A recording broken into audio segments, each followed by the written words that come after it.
Welcome to the One Question podcast from O'Brien Governance Design, who specialise in corporate governance for the public and not-for-profit sectors. I'm Will Francis, and in each episode, I ask Trish O'Brien a different question about corporate governance. This episode, the question is, as a board secretary, how can I deliver an effective induction for board members? Hi Trish. Hi Will, how are you doing? I'm very good, thanks. So, in episode 1, we talked about external evaluation of public sector boards. What are we talking about today, Trish? Well, we said the last time that we'd look further at some areas of governance that form part of external evaluation, and things that come up very often when we're doing evaluations as creating some problems maybe for secretaries and for board members. So for this episode, we're going to look at induction for board members, which is something that, it happens when they join the board. And again, our focus is on helping those who support boards, which is usually a secretary to the board or an equivalent person. Right. So induction of board members, that sounds like it would apply beyond just public sector boards. Yeah, I think most of what we're saying on induction, it applies, I think, equally well to not-for-profit boards, and a lot of it's relevant to the private sector too. We mentioned codes of practice in the previous episode on board evaluation. What do the codes say about induction and the role of the secretary in that? Yeah, it's useful sometimes just to go back to those codes and to see what they say about the various topics that we're talking about. So in terms of the code of practice for the governance of state bodies, that's the code, you'll recall, that's the one that applies to the public bodies. And it says that board members should receive formal induction on joining the board. So that's an expectation. And it also says that under the direction of the chairperson, the responsibilities of the secretary of the board include facilitating induction, mentoring, and assisting with ongoing professional development as it's required. And we're going to look at professional development in the next episode, because I think that's something that is connected and relates to induction. Then for the charity sector, we've got the Charities Governance Code of the Charities Regulator. That's what applies in that sector. And it says that it's vital that new charity trustees receive a proper induction to the charity, and that a comprehensive induction program for new charity trustees needs to be put in place. Just one thing to mention, I suppose, is that we use the term secretary. We've been in these podcasts, we've been saying that as kind of a shorthand, as it were. But just to acknowledge that in a lot of charities and smaller organizations, it could be the responsibilities of that secretary could actually be shared amongst a number of people. I see, right. That's good to know. And before we get into the real nuts and bolts of induction, just tell me, why is that part of the process so important? Why does it really matter? So, the purpose of induction essentially is to help board members to fulfill their roles and their responsibilities. But I think it's setting a tone, really. It's the first introduction that a board member has to an organization. They've been asked to carry out an important role. They have significant responsibilities. And I think the induction is the time whereby the organization first gets to engage with that board member, to tell them what's important, to talk to them about maybe any concerns they have about the role. And I think if it's done well, it can set the stage for what happens afterwards. I can imagine that there's not really a one-size-fits-all approach to that. Board members will come to that role with a range of different experiences and will need different levels of support during that induction, right? So yeah, I think it's important in any interaction with board members to be aware that they're coming to a board with different expertise. That's why they're on the board. And you could have, for instance, you could have members with direct experience in terms of what the organization does. So if the organization's involved in education, the member might be a learner, or if the organization is maybe in something like health related, it could be someone who's got experience of the condition that the organization is working to support. So you have these, often have members of boards who directly are experiencing what the organization does, and that's very important. So that's one type of member. You've got others who are maybe have experience of being on other boards. They're very useful members too. They they're the ones in particular who will hopefully help to keep the board on track in terms of looking at things strategically, and they'll keep things right in terms of the corporate governance and financial accountability. And then increasingly, boards also have these members with kind of specialist expertise. So maybe someone from a legal or HR background that can contribute to their knowledge to the board. So they're coming from different perspectives, but overall, what do they need to be able to do as board members? Well, if we go back to our trusted code of practice for the governance of state bodies and the Charities Governance Code, we take those as our reference points for the public sector and for the not-for-profit sector. I think you can actually break down the role of boards into three main categories. I think number one, they're providing strategic direction to the organization. That's what a board is doing. Second thing is that the board is accountable for the organization, and that's corporate governance accountability, including financial accountability. And then I think the third thing they're doing is that they're fulfilling stakeholder responsibilities. So presumably those roles will influence what you cover in induction. Well, I think they should. As we said, there are different types of board members with different experience. It's rare, it's not unheard of, but it's rare maybe to have a board member who's got expertise in all three areas that we're talking about: strategy, corporate and financial governance, fulfilling stakeholder responsibilities. I think what you're doing initially through induction is to start building expertise across the three areas so that board members can contribute as equally as possible to board discussions and to decision making. And can you tell us a bit more about each of these three categories of board responsibility? Right. Well, if we take the first one is around providing strategic direction to the organization. I think, this is just hugely important. Like the purpose of a board is really to provide oversight to an organization and to give it the benefit of the board members' objectivity and knowledge through strategic direction. And sometimes this can get lost and boards can kind of stray into operational matters. But providing strategic direction is a hugely important part of the role of the board. And they do that, primarily, and first off, I guess, through a strategic plan, contributing to that. And then they're kind of there to continuously monitor activities that influence the implementation of that strategic plan. And they work with the executive of the organization to do that. So that's the first thing, providing strategic direction. The second thing is the part of accountability, and that's in relation to corporate governance, including financial accountability. The board has obviously a critical role in terms of that, and we know what happens when things go wrong on that. And areas of accountability include things like, financial reporting, internal controls, risk management, code of conduct, things like that.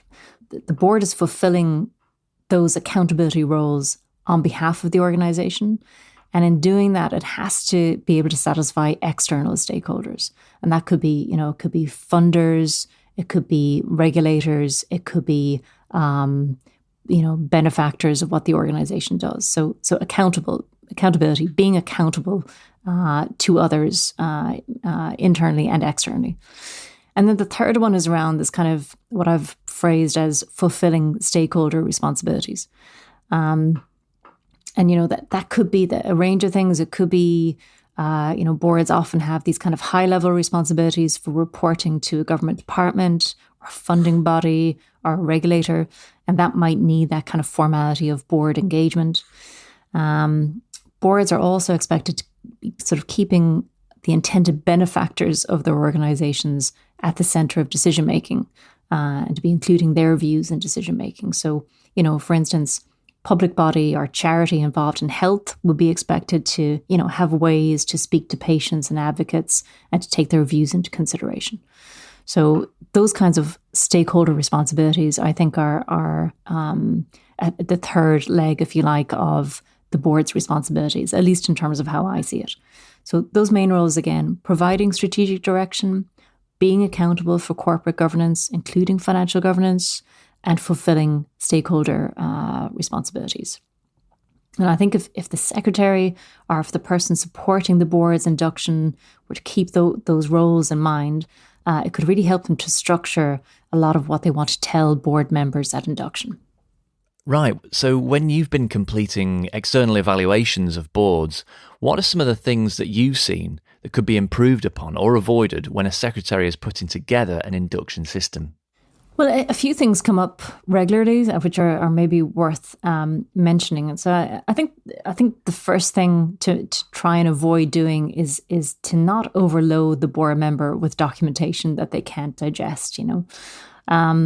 Board members often say to me that they can't remember what was covered in induction. Mostly that just comes from how the information is presented to them.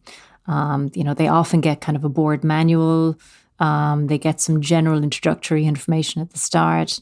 It's all good and valid. But I think if the information they're given, again, could be organized, more sort of around those roles, the kind of categories that we've talked about, are some other type of categorization, that would work for the organization. But just trying to help the board member to orientate themselves around that information and to connect it with their responsibilities. Yes, so ordering the information for them from the outset and linking it to the different roles they play as a board member. They're the bigger points, but is there any other advice that you've got on induction? Just a few random things. I think in terms of format, often induction's delivered on an in-person basis. Traditionally that's always how it's been done. The board member is given it's kind of a board manual to review. I think as we've become, more comfortable with engaging in different formats, we should maybe think about delivering induction in a variety of ways. So, for instance, some induction information could be recorded, via audio or video, could provide an ongoing relevant source of information for the board member. Because it must be a challenge to bring that information to life for people in a way that's memorable and in a way that to some extent assumes that they may never go looking for that information proactively again. So yeah, I suppose a blend of in-person and also maybe even live video streams and recorded audio and video provide a way for anyone, whatever their availability and preferences, to go through the induction in an effective way, right?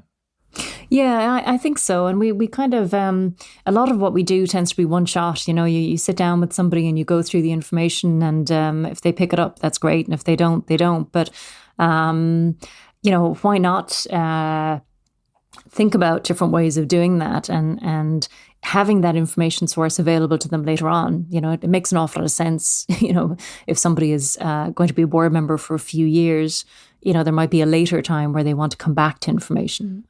Yeah, but I suppose what puts some people off creating that content is that it sounds like it might require skills and equipment to produce it.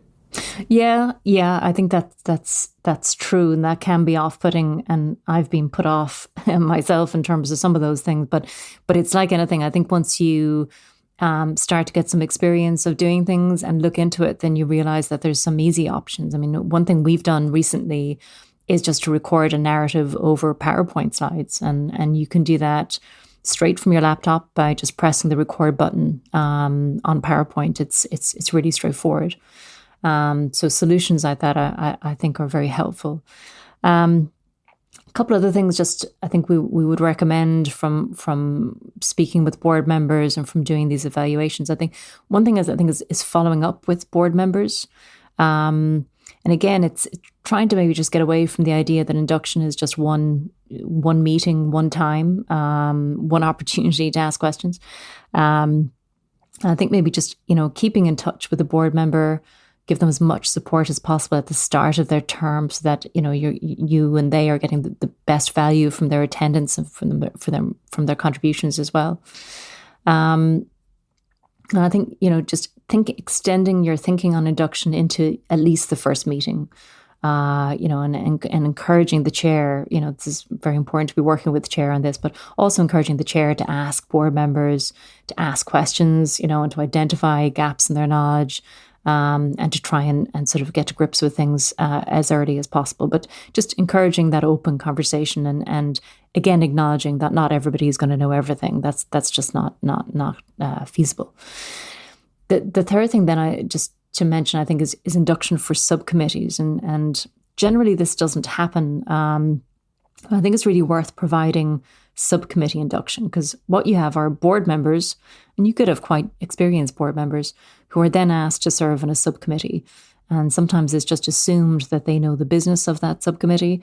And often they don't, because it can be much more detailed than what they're seeing at a board level. So I think it's just very important to take the time to talk through with that new committee member what the purpose of that committee is. And it'll just accelerate their ability to contribute to the work of that subcommittee. Okay, so it's good to think about induction in a broader context, so you can give board members as much help as possible when they're starting out. Yeah, exactly. Now, you mentioned that we're going to be talking about professional development for board members in the next podcast. Would you say there's a natural connection between induction and professional development? Well, I think professional development can be looked at as kind of a continuation on from induction. It's, so you've got induction is really trying to support the board member at the start to fulfill their roles. I think professional development is then, how their knowledge and skills are developed further as they progress in their roles as board members. And as discussed in the next episode, I think a similar approach to planning for induction could be used when planning for professional development. That's great. I look forward to talking to you about that in our next episode. Great. Thank you, Will. So having looked at how to support board members when they join the board through induction, in our next episode, we'll be talking about how to support board members on an ongoing basis through professional development. I hope you'll join us. And don't forget, you can find out more and access resources, templates, and the one-question guides at o'briengd.ie. Thanks for listening.